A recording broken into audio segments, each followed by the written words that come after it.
La Argentina, por su situación geográfica, ha estado alejada de las dos guerras mundiales y la crisis financiera de los años 30.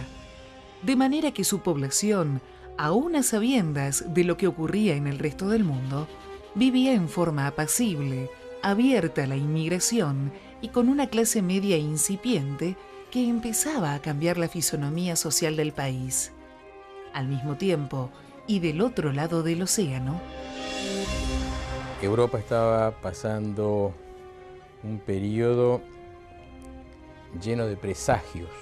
Alemania tenía un gobierno nacional socialista con todas las características propias de un régimen como ese. Hungría tenía un gobierno que, sin estar directamente bajo la dominación alemana, tenía una fuerte influencia. Culturalmente, siempre Alemania ejerció en Hungría una influencia muy grande. A partir de 1933, la presencia del nazismo se sentía con fuerza y de a poco se vislumbraba la imposibilidad de evitar una nueva guerra mundial. En Hungría, con recuerdos aún recientes de la Primera Guerra y un antisemitismo en fuerte aumento, muchas personas, especialmente los más jóvenes y los que menos bienes personales poseían, pensaban en emigrar. Cuanto más lejos, mejor. Se buscaba un lugar que pudiera permitir un refugio, que diera ciertas garantías de poder desarrollar la actividad profesional, personal, familiar, el desarrollo individual, legítimo, al que todos aspiramos. Desde mediados del siglo XIX, a medida que Argentina lograba salir de sus guerras internas y empezar a transformarse en un Estado organizado, la necesidad de poblarla se hacía cada vez más evidente. Comenzó allí la etapa de inmigración masiva desde Europa, continente con poblaciones ávidas de emigrar. Argentina era un país que tenía para esa época una tradición de varias décadas de recibir importantes corrientes migratorias. Era una Argentina realmente de opulencia, una Argentina donde era el país de la yapa. Cuando uno pedía algo, siempre le daban lo que quería y un poco más. Estos inmigrantes cambiaron definitivamente la historia argentina. En su mayoría españoles e italianos, pero hubo grupos más reducidos en su llegada al país. Rusos, franceses, alemanes, suizos, ingleses, libaneses, armenios y otras etnias que influyeron en la interrelación de culturas. Ese fue el caso de los húngaros. Era un momento que la sociedad húngara en general y determinados grupos, como el grupo al que pertenecía Viro, percibían la inmediatez de peligros reales, concretos. Un día me dijeron que vamos a ir a la Argentina, que ahí se hablaba castellano y que, bueno, iba cada uno con una valija. Y yo tenía 35 muñecas y había que despedirse de cada uno y llevarse uno solo. Entonces eso significa mucho para una chica de 9 años, más que aprender el idioma, más que todo. Simplemente significa en el fondo dejar. Entre tantos inmigrantes que dejaron atrás su país, en 1940, procedente de Hungría, a los 41 años de edad, arribó un señor que había nacido en Budapest. Parecerá raro, pero la sangre del dragón influyó decisivamente en mi destino. Cuando yo tenía 6 o 7 años, me regalaron una remera con una ancha franja roja. Era teñida con sangre de dragón. La vi y pensé, con ella seré invulnerable. Viro tuvo una vida muy azarosa, él mismo lo cuenta desde que era muy chico, pero un hecho significativo, cuando él se descubre en sí mismo como inventor. Él accidentalmente había conocido a un actor francés que vivía en Budapest y logra comprarle un coche, una Bugatti del año 30, y se inscribe en una carrera. y se dio cuenta después de haber hecho esa adquisición que no sabía manejar. Entonces contrata a un taxista y le pidió lecciones rápidas por 2 semanas de cómo manejar, con apenas 22 años. Se inscribe en esta carrera, gana la carrera, pero en el transcurso de todo este proceso de 2 semanas de entrenamiento acelerado y las vicisitudes de la carrera, se da cuenta que no dominaba bien el tema del embrague y del acelerador y los cambios. Y entonces se pregunta, y es la clave en toda lógica de Viro, ¿cómo se podrá hacer esto más simple? Y a esa pregunta de cómo simplificar la caja de cambio, el embrague, surgió que en poco tiempo, con otro amigo que se llama Rigo, inventó nada más y nada menos que la caja automática de velocidades mecánicas. La implementan en una moto húngara y la vende finalmente en Berlín a la General Motors. Existieron varios acontecimientos que, sin saberlo, cambiarían el rumbo de mi vida. En 1930 me casé con Isabel Schick y de ese matrimonio nació mi hija Mariana. Ese fue un momento muy importante para mí, como aquel encuentro casual que el destino me deparó en Yugoslavia. Se encontraron ellos en Europa con el presidente Justo y le ofreció que viniera a la Argentina. Fue una grata sorpresa mi encuentro en la recepción de un hotel con el presidente de Argentina, Agustín Justo, quien se mostró interesado en el prototipo de bolígrafo con el cual yo estaba escribiendo. Recuerdo que Justo me dijo: usted tendría un gran porvenir en nuestro país. En la Argentina podría contar con la más amplia ayuda para desarrollar el bolígrafo. Luego me entregó su tarjeta. Le había agradado mucho que, además de inventor, yo era periodista. ¿Quiso el destino que esa tarjeta que Viro recibió en Yugoslavia le diera la oportunidad de desarrollar aquel invento que traía de Hungría en la Argentina? Yo creo que cuando alguien se va porque hay una guerra, no siente que se fue por elección, siente que quizás como que lo hubieran expulsado del lugar, porque ese ambiente no era el propicio. Cuando llegó a la Argentina y encontró lo que encontró, que era realmente un país que abrazaba a los inmigrantes, creo que hizo muy suyo la Argentina. ¿Y la Argentina? Fue el lugar donde pudo desarrollar el bolígrafo, aquel invento que comenzó a gestarse en Budapest en 1937, cuando trabajaba como periodista en el diario El Hora, que significa adelante, mirando las rotativas de una máquina de impresión y queriendo trasladar eso a un sistema portátil de uso masivo y personal. Varios fueron los inconvenientes y desafíos técnicos que tuvo que sortear. Viro tenía el requerimiento o especificación técnica de rodamientos de 1 a 2 milímetros, cosa que no existían. Así que él tuvo que pensar en cómo fabricarlos, en cómo seleccionarlos y dio indicaciones a la industria para que esto fuera un proveedor eficiente. El segundo desafío fue el tema de la tinta, una tinta que no se resecara en el depósito y que se secara fácilmente y con rapidez en el papel. Esto lo logró a través de poner alcoholes y resinas fenólicas que hicieron posible eso. Y el tercer tema, el aspecto que no existía hasta que Viro intervino en este aspecto de la escritura, fue cómo evitar el capuchón. Un capuchón tiende a perderse, hay que enroscarlo, ponerlo a presión, y él pensó cómo eliminar eso y creó el concepto de un sistema retráctil que revolucionó la escritura en el guardado de la punta, en la preservación de las manchas, y bueno, fue un logro por lo menos equivalente a todo el esfuerzo del tema de la tinta y el tema del rodamiento. Un hecho realmente significativo, algo integral, sistémico, propio de los inventos de Viro. Él traía bolígrafos a casa y él me decía: por favor, ayúdame. Entonces, tenía esta lapicera que escribía bolilla, que me daba y me decía: vos sentís si es gordito o es flaco, o si vos escribís cómoda o no escribís cómodo. Y por favor, hace círculos con esta lapicera y fíjate si no hay puntitos, si está bien o no. En 1944 comenzó a producirse en Argentina la Etherpen, el primer bolígrafo lanzado a la venta con una campaña publicitaria modesta y con intenciones de ser distribuida a nivel nacional. Viro ya empieza a fabricar las Etherpen se le ocurre hablar con su amigo Copani, y Copani, un comerciante socio de una compañía que se llama Sigmundo Bosch de importación y exportación, tenían un departamento de distribución de productos cosméticos y de herramientas, algunas de ellas de origen húngaro, que se vendían en el interior del país, las casas de ramos generales.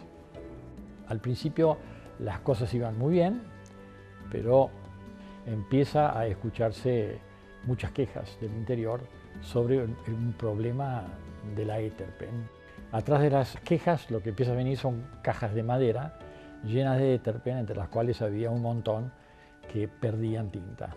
De manera que a mi padre no se le ocurrió mejor idea que agarrar a 2 empleados de la compañía y llamar a su hijo, Johnny, y a los 3 lo puso en el sótano de las oficinas a trabajar en estas cajas de madera para separar los Eterpen que estaban con pérdidas importantes de tinta azul y los otros que parecían que estaban más o menos bien.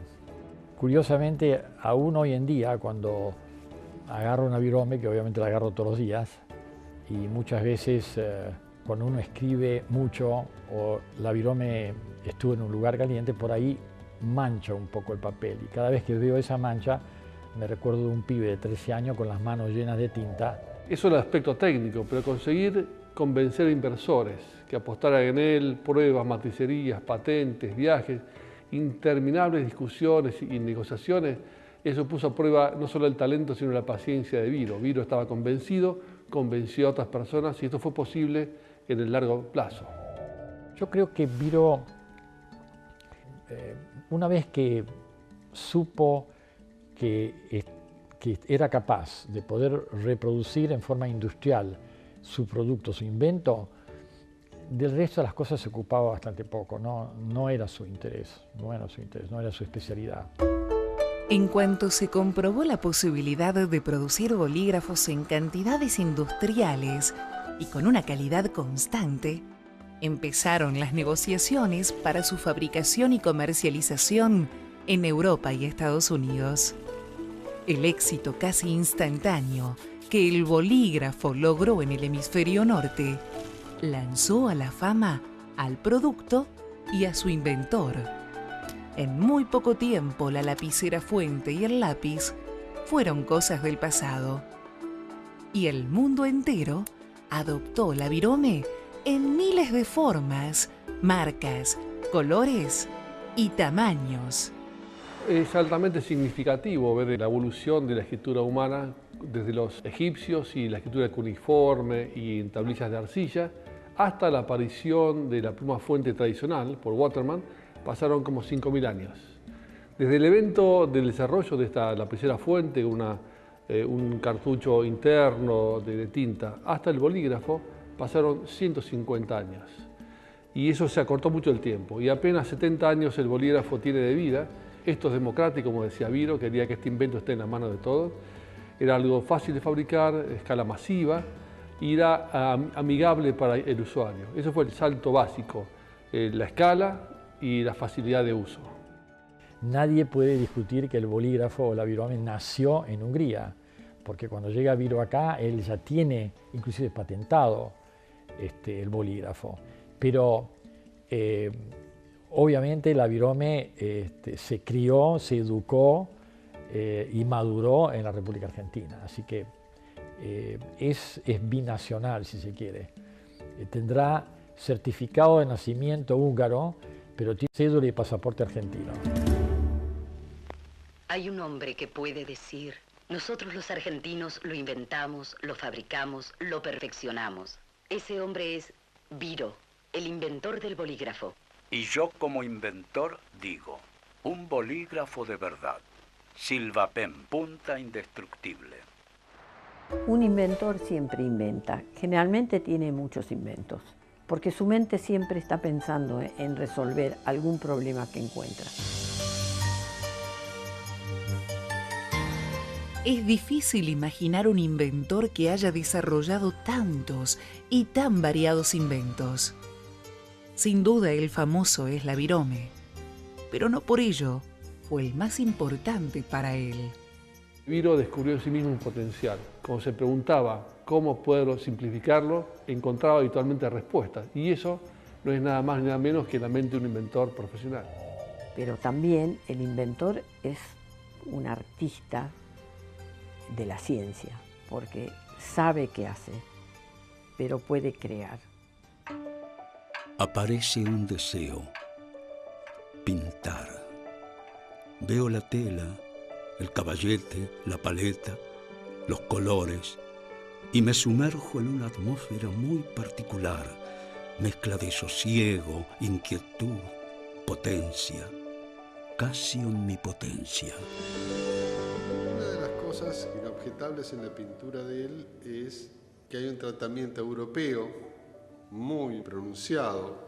Cuando digo europeo quiere decir que es una pintura que tiende a una persona que tiene una formación de carácter académico, un muy buen uso de la luz y de la composición. Particularmente me llega mucho el tema del Éxodo, que es una terna, o por lo menos he visto 3 o 4 pinturas referentes a esto. Si esta pintura fuese descubierta de una manera incierta en un galpón, en un sótano, donde fuera, sin duda la persona docta, la mirada que determinaría que está hecha por una persona de talento, de conocimiento y que tiene una formación, sin duda. Viro expresó en sus inventos y su pintura una mirada de la vida. La libertad que se permitía aparece siempre como una constante que quedó plasmada en uno de sus mayores legados.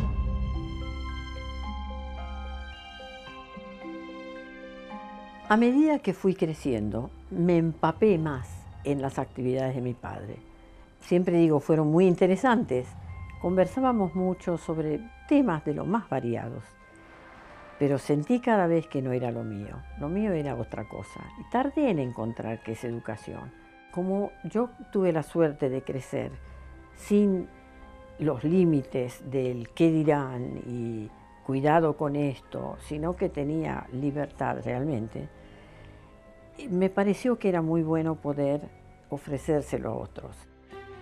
En 1966, Mariana Viro, junto a Francis Mike Sweet, fundaron la Escuela del Sol, un proyecto de escuela libre, laica y democrática. La Escuela del Sol es chiquita. Hemos enseñado a muchos, pero de a uno por vez. Y eso es muy importante.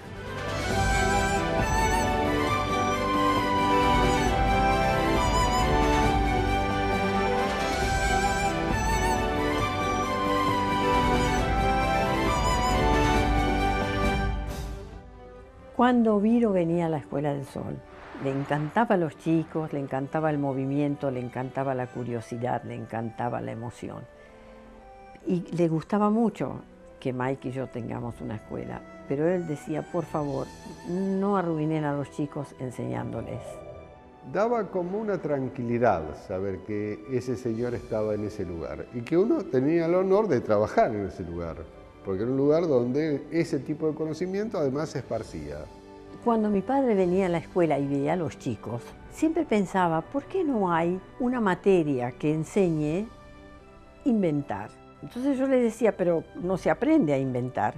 Pero si ustedes tuvieran un sistema educativo donde los chicos pudieran pensar libremente, dando un espacio para que el chico crezca y un permiso para que piense, es una muy buena idea incorporar la inventiva.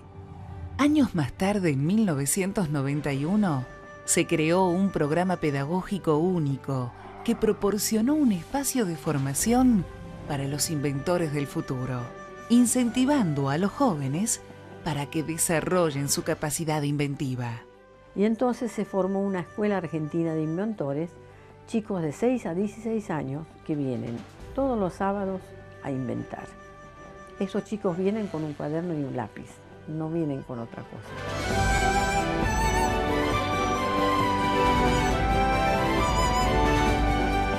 1999 marcó el año del centenario del nacimiento de Ladislao José Viro. También nació la Fundación Viro, una institución sin fines de lucro que tiene como objetivos formar y estimular actividades y proyectos relacionados con la inventiva y educación. Yo tardé mucho tiempo, tardé casi 50 años en darme cuenta que inventiva y educación van juntos. Por fin educación e inventiva comienzan a ir de la mano. Tal vez este sea su legado y mejor invento. Uno se sentía atravesado de alguna manera por la personalidad de Viro, por la mirada o por la sabiduría, etcétera, etcétera. Pero él se encargaba rápidamente de que esto desapareciera, esta cosa de no era un ególatra, no era un tipo narciso, cosa común en los pintores o en los artistas, sino un tipo como que miraba más allá, vino a hacer otra cosa concretamente, ¿no? Y creo que la hizo. Viro es un exponente de lo que son los húngaros. En realidad un pueblo industrioso, creativo, trabajador, inteligente, preparado para superar grandes dificultades e históricamente han tenido desafíos tremendos. Hay un mensaje que inventiva y educación van tan unidos, porque tanto los inventores como los educadores tienen el mismo mensaje, y es: no hay fracasos en la vida, hay inconvenientes. En una oportunidad le pregunté a Viro qué esperaba del futuro, una persona ya de más de 80 años, y qué le quería decir a la juventud. Dijo algo tan sencillo, creo que no pierde trascendencia. Decía que lo más importante es que los jóvenes se den cuenta del valor del momento presente, que no había mayor placer que la vida misma, ¿no? Reconocer lo que uno tiene aquí y ahora. Y eso es una gran trascendencia muy simple y que a veces se pierde de vista. Vivo el presente sin planes rígidos para el futuro. El reloj de péndulo del comedor de mi infancia me lo exige sin cesar. Cuando Viro venía a la Escuela del Sol, tenía mucho miedo que nosotros arruinemos los chicos enseñándoles. Y generalmente nos decía: no les enseñen, denles ideas, permítanles el camino.